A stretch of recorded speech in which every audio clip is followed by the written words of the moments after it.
kapal riset Merekse berlayar menuju Samudra Hindia bagian selatan untuk penelitian anomali suara bawah laut. Selama berbulan-bulan, sensor sonar menangkap suara aneh dari kedalaman 3.000 meter. Suara yang tidak menyerupai paus, kapal, atau fenomena geologis. Suara itu berirama seperti seseorang bernyanyi. Tiap rekaman berbunyi a, ra, ka, tu, ma, eri, ta. Suara rendah seperti datang dari tenggorokan raksasa di kegelapan. Kapten misi menetapkan satu aturan: tidak ada yang menyelam setelah matahari terbenam. Tidak ada yang berani menanyakan alasannya. Tim utama penelitian terdiri dari 4 orang. Nadia, ahli biologi laut paling rasional. Arfan, penyelam profesional. Gavin, teknisi sonar. Intan, perekam dokumenter sensitif terhadap suara. Hari pertama mereka menurunkan kamera bawah laut pada kedalaman 2.500 meter. Kamera merekam sesuatu aneh. Bayangan besar melintas sangat cepat, lebih besar dari ikan paus, lebih panjang dari kapal riset, tapi bentuknya tidak bisa dijelaskan. Suara sonar berbunyi lirih, seperti ketukan dari bawah laut. Gavin pucat. Ada yang mengetuk balik. Apa yang sebesar itu? Tapi tahu cara mengetuk. Tidak ada yang menjawab. Malam pertama, Arfan tidak bisa tidur. Ia mendengar suara dari bawah dek. A, ere, fahahan. Suara tenggelam, seperti datang dari dalam air. Ia mengikuti suara itu ke geladak. Laut gelap, tapi permukaannya bergetar halus, seolah ada sesuatu yang bergerak di bawah kapal. Arfan mencondongkan badan untuk melihat lebih jelas dan melihat mata raksasa membuka perlahan di bawah permukaan air. Mata itu tidak berbentuk bulat seperti makhluk laut biasa. Tubuhnya tampak seperti campuran bayangan, jaring hitam, dan kulit seperti karang. Arfan terbelalak, mata itu memantulkan wajahnya. Lalu sebuah suara bergema di dalam kepalanya. Turunlah. Arfan jatuh pingsan. Keesokan paginya, Intan memeriksa kamera malam itu. Hasil rekamannya aneh. Kamera merekam Arfan berjalan ke geladak, lalu layar menjadi hitam. Setelah itu ada rekaman baru yang mereka tidak pernah ambil. Rekaman itu hanya menunjukkan air laut gelap selama 16 detik. Namun di detik ke-12 terdengar ka, mi, li, hat, ka. Tidak seperti suara manusia, tidak seperti suara hewan. Nadia mematikan laptopnya cepat. Ini bukan makhluk biasa. Ini sesuatu yang sadar. Arfan bersikeras ingin menyelam untuk melihat apa yang memanggilnya. Kapten menolak.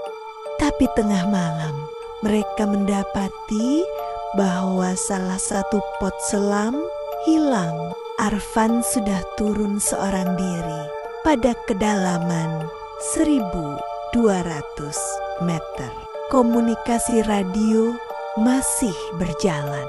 Arfan naik sekarang. Tidak, suaranya tenang. Terlalu tenang. Aku bisa melihatnya. Dia indah sekali.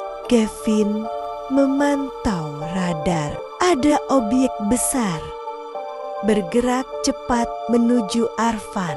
Tiba-tiba suara Arfan berubah panik. Tidak, bukan begitu, jangan.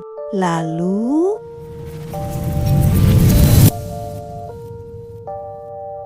sambungan terputus.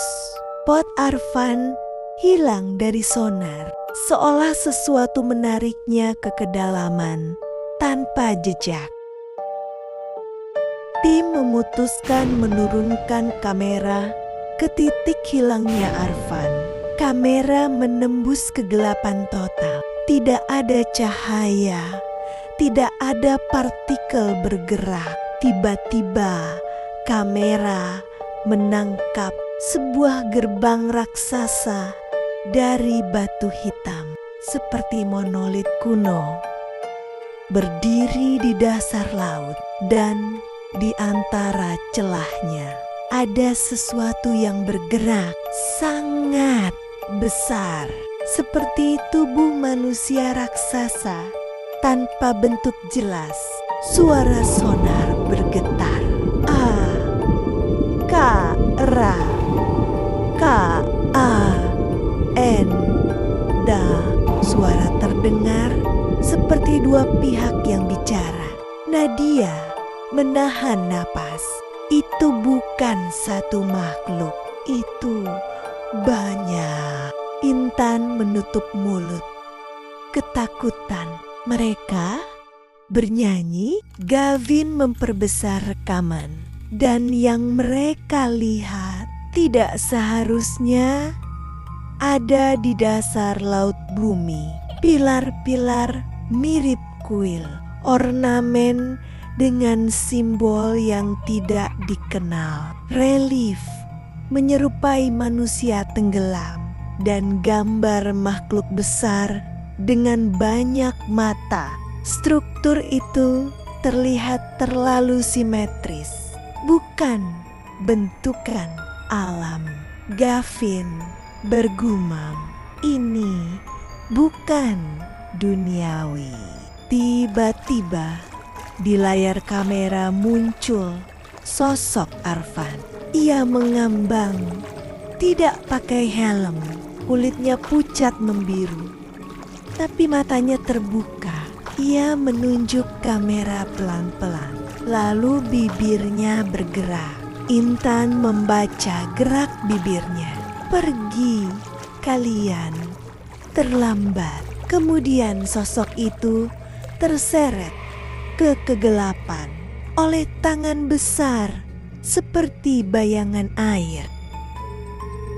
Pukul 3 pagi, air laut tiba-tiba naik sendiri tanpa ada angin. Permukaan laut bergelombang seperti ada sesuatu yang bergerak di bawah. Dari kejauhan terlihat bayangan hitam panjang naik ke permukaan perlahan. Tidak sepenuhnya keluar dari air, hanya setengah. Tapi itu sudah membuat semua orang menatap tanpa suara. Makhluk itu tidak punya bentuk jelas, seperti gabungan karang, kulit, dan bayangan.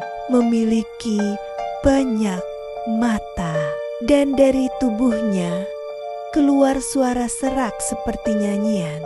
Nadia nyaris tidak bisa bicara. Itu bangun. Suara itu menggema ke seluruh kapal. Leon, meninggalkannya di sini. Air laut di sekitar kapal mulai berputar seperti pusaran. Gavin melihat monitor sonar. Gerbang batu di dasar laut terbuka. Cahaya biru kehijauan muncul dari dalam celahnya, seolah sesuatu yang sangat tua sedang bangkit. Setelah ribuan tahun tidur, Intan menangis. Ini bukan makhluk laut, ini sesuatu yang lebih tua dari peradaban manusia. Nadia menyadari hal menakutkan. Rekaman suara yang kita dengar selama ini bukan panggilan meminta tolong. Ia menatap laut yang bergolak. Itu doa pembuka pintu, dan pintu itu telah terbuka. Makhluk besar itu merunduk perlahan. Bagian tubuhnya tenggelam kembali ke laut. Tetapi saat ia turun, kapal mereksa ikut terseret. Alat-alat meledak. Gelombang menghantam keras. Suara makhluk itu mengisi kepala mereka. Bukan telinga. Turunlah. Kalian sudah dipilih. Kapal mulai miring. Semua berpegangan. Satu persatu mereka jatuh ke laut. Dalam sekejap gelap dingin. Senyap. Seminggu kemudian, tim penyelamat menemukan kapal merekse mengambang kosong.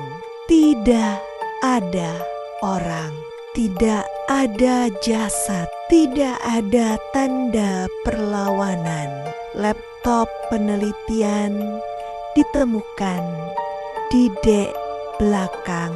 File terakhir bernama abyss_3000.mov. Video itu hanya menampilkan rekaman bawah laut. Gerbang batu raksasa terbuka, dan dari celah gelap itu puluhan mata menyala satu persatu. Lalu video bergetar keras dan terdengar suara perempuan berbisik, "Kami sudah bangun." Video berakhir dengan suara ketukan dari dalam kamera. Seperti seseorang ingin keluar.